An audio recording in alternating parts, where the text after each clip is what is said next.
কিছু। তার মানে কি বোঝাতে চাইছো চায়না বেগম? আপনি না চেয়ারম্যান, জনগণের প্রতিনিধি, সামান্যই 50,000 টাকা লোভে মারামারি হুকুম দিয়ে দিলেন? যা বুঝো না তা নিয়ে তর্ক করতে এসো না চায়না বেগম। চেয়ারম্যানই ইলেকশন করতে আমার 15 লক্ষ টাকা খরচ। এটা কে দিবে? তোর বাপে? বাবা তুইলে খবরদার কথা বলবেন না। যোগ্য ব্যক্তি হলে কখনো 15 লক্ষ টাকা খরচ হয় না। যোগ্য ব্যক্তি হলে জনগণ এমনি ভোট দিত। কি হচ্ছে মা, এমন করে ঝগড়া করছেন কেন? একটা ঘোষখোর চেয়ারম্যানের সাথে সংসার করলে কি হয় তা জানিস না? আচ্ছা মা থামেন তো, রাজনীতি করতে হলে একটু এদিক সেদিক হতেই হয়, নইলে রাজনীতি করা যায় না।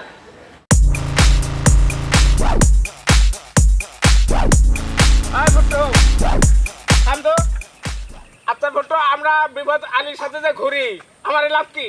লাভ নাই মানে? তুই যে রাস্তায় মাটি কাটিস, সেই মাটি কাটার নাম দিল কে? শিশু মাথা চাল তোমাকে কে দেয়? আর তোমরা তো মাঝে মাঝে চেয়ারম্যান সাহেব তল দেওয়ার ঠিকই লেও। চেয়ারম্যান সাহেব বলে কিছু দেয় না তোমারই? হ্যাঁ, বেশি ফটফট করিস নে, চেয়ারম্যানের ভোট কর, তাছাড়া কিন্তু সব বাতিল হয়ে যাবে। ভোটটা বা লেট হয়ে গেল, চলো তো।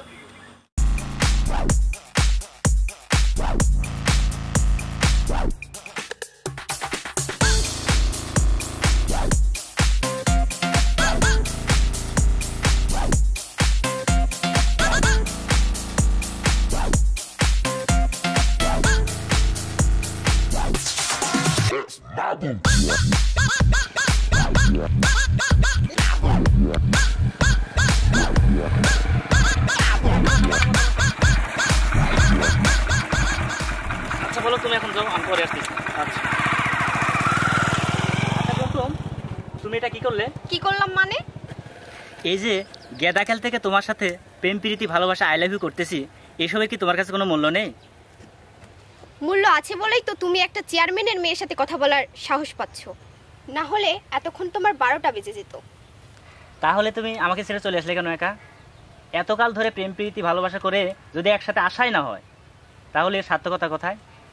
আচ্ছা তো প্রেম ভালোবাসা সার্থক করার চিন্তায় অস্থির হয়ে কি জন্য যে তোমার সাথে আসলাম না, সেই চিন্তাটা তোমার মাথায় একবারও ঢুকলো না? তুমি কোন চিন্তার কথা বলছো? শুনলাম এবার ইলেকশনে তোমার বাপকে জিতানোর জন্য নাকি খুব ছোটাছুটি করতেছো, খুব রাজনীতিবিদ হয়ে গেছো, তাই না? এসব তুমি কি বলতেছো? তুমি জানো না তোমাকে ছাড়া এসব রাজনীতি ফাজনীতি আমার কাছে অচল। ভদ্রাপাড়, চিড়িয়াখানা, পদ্মাপাড় এমন কোনো জায়গা নেই তোমাকে আমি খুঁজিনি। শেষ পর্যন্ত হোস্টেলে যে খোঁজ নিয়ে দেখলাম তুমি গ্রামে চলে এসেছো।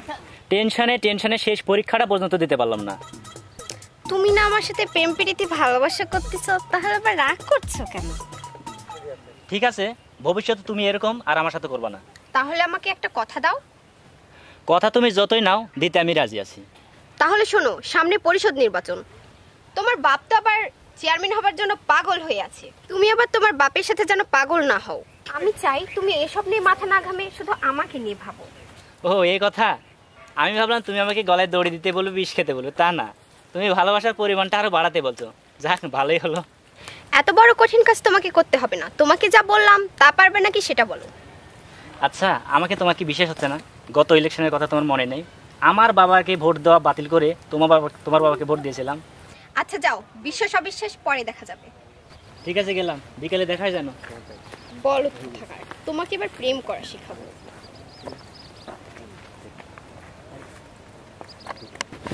আরে দেখাবো তো আমি ইলেকশন কিভাবে করতে হয় আর চেয়ারম্যান কিভাবে হতে হয়, তা আমার পদে পদে জানা, বুঝলে? বলা চেয়ারম্যান সাহেব, আগে বুঝান ওই গুলবাহারকে, শালা বেটা এত বড় সাহস আপনার বিরুদ্ধে চক্রান্ত করে। দেখছেন চেয়ারম্যান সাহেব, আমি আগেই কইছিলাম।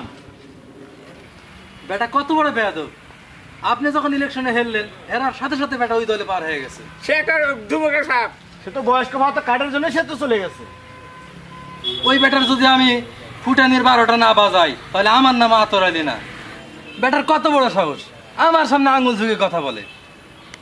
আরে তুমি থামো, ওকে কি করে গাছের আগা থেকে গুড়া নামাইতে হয় সে ব্যবস্থা আমরা করবো। শোনো, তাকে গাছের আগা থেকে গুড়া না নামিয়ে কিভাবে আমার দলে আনা যায় সেদিকে দেখো, আর বিপদ আলে চেয়ারম্যানকে কিভাবে বুদ্ধি দেখে নামানো যায় সেই ব্যবস্থা করো। তারপর সুযোগ সুবিধা বুঝে আমার সাথে নিমু খারামের মজা ওই গুল বাহাদুরকে আমি দেখাবো। বাবা, এত জরুরি আমাকে কি জন্য রাখছো?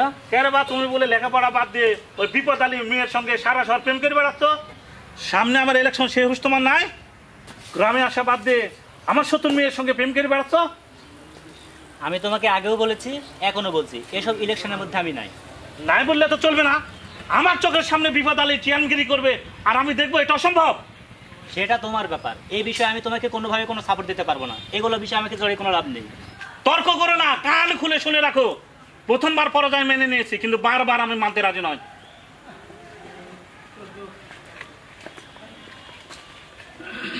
চেয়ারম্যান সাহেব, বিপদ আলী আমার সেতুমার কাঠ কাটিয়ে দিতে চাচ্ছে। এই তো কাটি দিলে আমি করবো, তত পথর পাশে হ্যাঁ হেঁটবো কেন? জনগণ তো বোকা না। একটা ঘোষখোরকে বারবার জনগণ চেয়ারম্যান বানাবে? জনগণের কাছ থেকে ভোট কিভাবে নিতে হয় সেটা আমার জানা আছে। এই ইউনিয়নের চেয়ারম্যান আমি, ভবিষ্যতেও আমি থাকবো।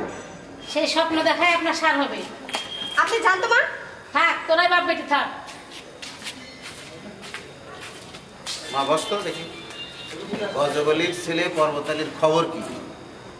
ওই গাধাকে নিয়ে আপনি চিন্তা করতে হবে না, ওকে আমার হাত করা হয়ে গেছে। ও এবারও আপনার ইলেকশন করবে। তাই নাকি? আসসালামু আলাইকুম চেয়ারম্যান সাহেব। এই তো মেম্বার সাহেব, আপনার কথাই ভাবছিলাম। কি ব্যাপার, আজকে যে খুব খুশি খুশি লাগছে? কারণ তো আছে। তা তো থাকবেই, চারিদিকে যেভাবে আপনার হইচই শুরু হয়ে গেছে, সবার মুখে মুখে একই কথা, বিপদ আলী চেয়ারম্যানের জয় এবারে নিশ্চয়। তা তো হবেই, যোগ্য লোকের যোগ্য আসন, এটা তো জনগণকে মেনে নিতেই হবে। কি বলিস রে মা? জি বাবা। কি মেম্বার, গজবালি কি ইলেকশন করবে না কি ভাব? কি কি বলছেন চেয়ারম্যান সাহেব? এই বারবার নির্বাচন করার এত টাকাও ও কোথায় পাবে? তারপরেও সতর্ক থাকা ভালো, সে তো আমার বিরোধী দল, বুঝেন না? তোমাকে কি বোঝাবি রে? সকালবেলা যে তোর নাকে ঘুষি মারলাম, এত তাড়াতাড়ি ভুলে গেলি? সকালে লোকজন ছিল বলে তোকে কিছু বলতে পারিনি, এখন তোকে কে বাঁচায় রে শালা? কি কব রে, এটা তুই নিজের এলাকা, নইলে তোকে এমন শাটারিং দিতাম তুই নিজেও কল্পনা করতে পারবি না। ওই শালা, তুই বাপ করে পরের গোলামি, তোর এত সাহস কোথা থেকে আসে? ছাড় আমাকে, ছাড়। আমার গায়ে আজকে কে বাঁচায়?